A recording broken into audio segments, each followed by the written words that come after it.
Tanong ko sa'yo, kumikita ka sa pag-affiliate o gumagastos lang tayo?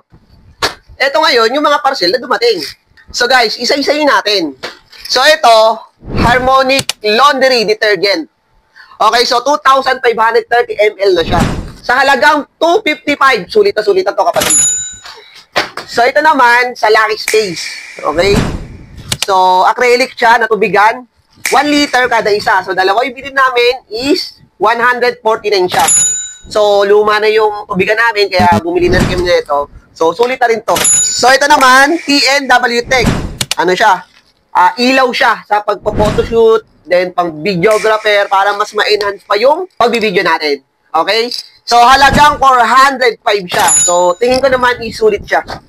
Ito naman is Topo Home PH. Pabango siya. Okay? Air freshener.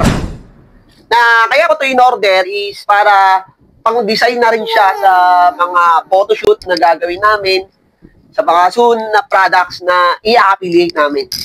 Okay, so dalawa na siya, 158. Pero meron siyang free na isang item.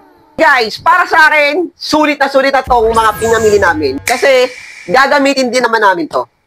Ngayon, pwede mo pa siyang gawa ng content at the same time, pwede kang kumita. So guys, gagawin ko to na mga content kapag matripan mo o kailangan mo talaga, mag-check out ka. Tanong ko ngayon sa'yo, may kitaan ba talaga sa pag-affiliate o gastos lang talaga?